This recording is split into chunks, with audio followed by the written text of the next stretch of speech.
Hi, my name is Rochelle Lentini and I'm with Purple Playas Foundation. And I'd like to talk a little bit today about providing directions to your children and getting them to follow through. So I'm sure many of you have given directions to your children and they don't follow the direction. I mean, I certainly have had that experience and it is pretty frustrating. However, in our many years of working with young children, we have seen there are effective ways to give directions and very ineffective ways to give directions. We noticed that in order to prevent challenging behavior and really increase the likelihood a child is going to follow through on a direction you're giving, it is important to tell them what to do, how to do it, and what you expect. So clear, concise language is key. So let's talk a moment about that. So giving a clear direction, you want to not only tell them what you want them to do, but how to do it. So try this. Try who, using your child's name, and if you have multiple children, that's very important. So Chrissy, please come here. Okay, so very simple, name is used. And then you may also want to insert specifically what you want them to do. So it might be something like, Chrissy, I need you to wash your hands and then come to the table. So I've told them exactly where I want them to come to the table, and I want them first to wash their hands. So wash your hands, come to the table. Now, then you may even follow that up with how. So remember, first you need to wash your hands, washy, washy, washy, and then come to the table and sit. So I am increasing kind of for some of the older children exactly how they're to do it. Now the younger a child is, the shorter, more concise you want your directions to be. So for a child who is 5 years old, they may be able to handle 2 or 3 steps in a direction. However, a child who is 2 may only be able to handle 1 step. So I might have to actually break that up. Chrissy, let's go wash hands. And I'm saying let's because it's a 2-year-old and I'm probably going to have to assist them. So let's go wash hands. But if it's a 3-year-old, 4-year-old, Chrissy, go wash your hands. So they may be able to do that on their own now. Then after they finish washing hands, you might simply say, all done washing hands, let's go to the table. And then when you get to the table, you break it up even further. Let's sit in the chair or sit in the chair. So just think about where your child is developmentally. Now, notice that with each one of those steps, I stated exactly what I wanted the child to do. If the child starts misbehaving, you simply restate the expectation. We need to go first wash hands, then we go to the table.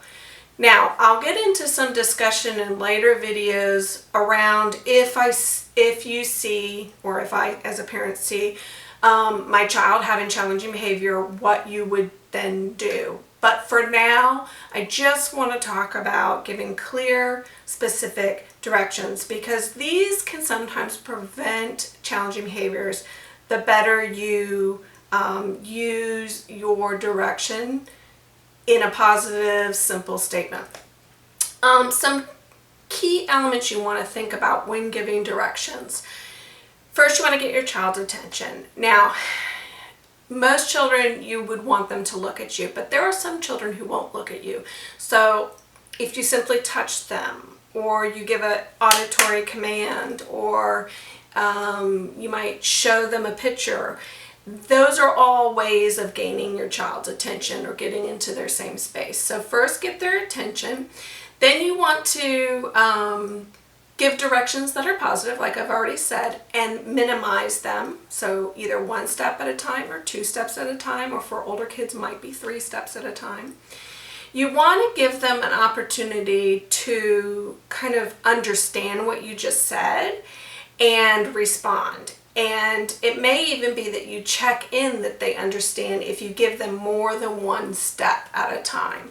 So let me explain a little bit about what I mean. If I say to them, go wash your hands, Chrissy, go wash your hands, then sit at the table. I'm going to really count to myself for 5 seconds.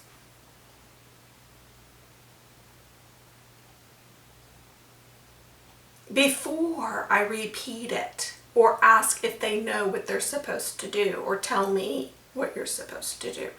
And the reason I say for 5 seconds is because it takes about that long for some children and even some adults to process a direction and then act upon it. So I just encourage you to not be rushed in these directions for kids, but to give them some time to process the information you just asked them to do.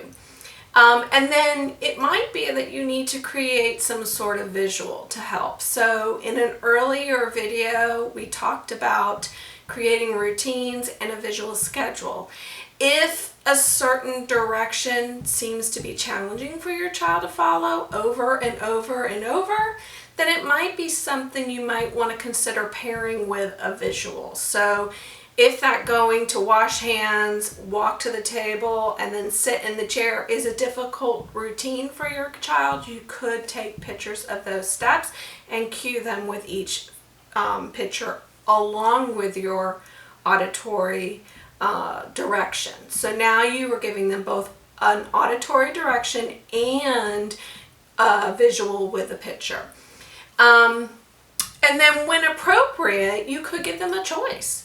Do you want to use the bar soap or the foamy soap? Do you want to sit in this seat or this seat?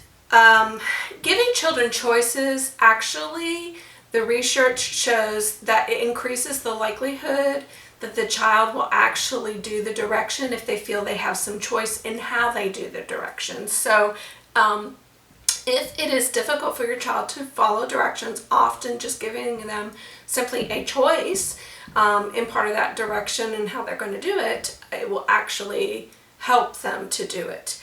And then when they actually do it, I always try to, this is for children who don't typically follow directions. When they actually follow the directions, you do want to respond and say something on the tail end that they did well. It could be simply, thank you for washing your hands and coming to the dinner. And that's it. Or, wow, you chose to sit next to mommy tonight. So that's indicating I see you sat down at the table, and by the tone of my voice, I'm saying I'm kind of excited you're sitting next to mommy tonight. So just think about those elements in your direction giving. Like we talked about a bit when we were discussing rules and creating rules for your home, you do want to minimize the use of no, don't, and stop. Again, young children know they might be in trouble if you're using that terminology, but they may not know what to do instead. And this is, when I'm saying this, I mean for the really young children.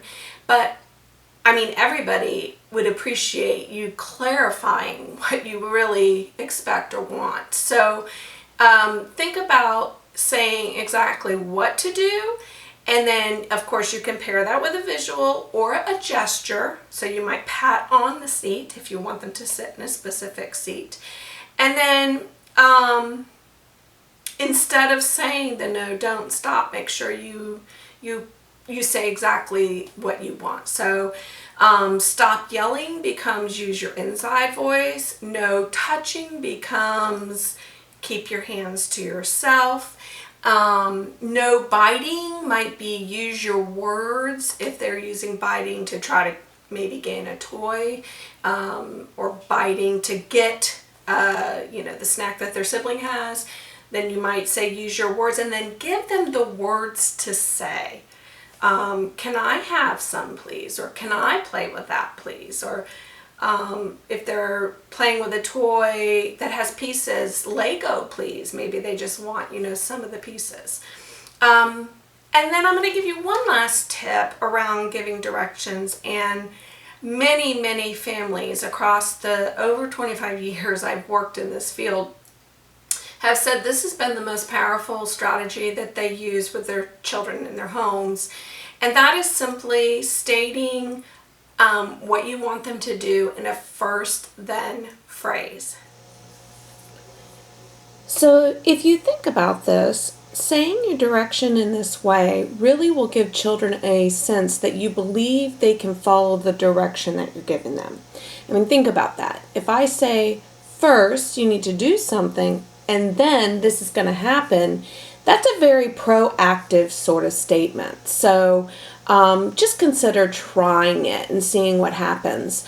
Also, some families and actually educators, when they give directions to young children, sometimes it's hard to get kids to do certain things. So they might give a child a task or a direction that they know the child doesn't really like doing, and then following it up with something that's very reinforcing or something the child prefers a whole lot, so that they are more likely to do it. So for instance, let's say first we need to get out of the bathtub, and then you get to pick out which princess pajamas you want to wear.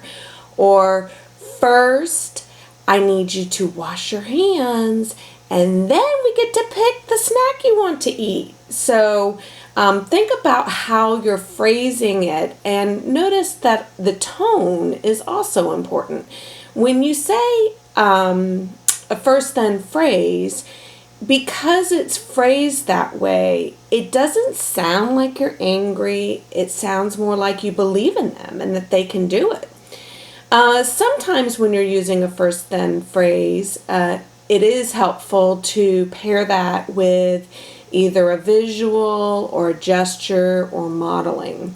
So if you were modeling, for instance, you might say first sit, and what the goal is to get them to sit at the table. So first sit, and you might pat the chair and then sit in the chair yourself, and then you can have your snack time. So by showing them how to sit, they can then imitate you. And again, I'm talking about like a toddler age child. And again, I paired it with snack because for my kid, maybe that's something they really enjoy doing. And so it'll increase the chance that the child will actually sit to eat. So when you're using first then statements and giving directions in this way, I find that families get a lot of bang for their bucks. So giving directions in a new way is hard, but if you have simply the thought of saying things in this format of first do this, then this, it gives us as adults a very clear, concrete way.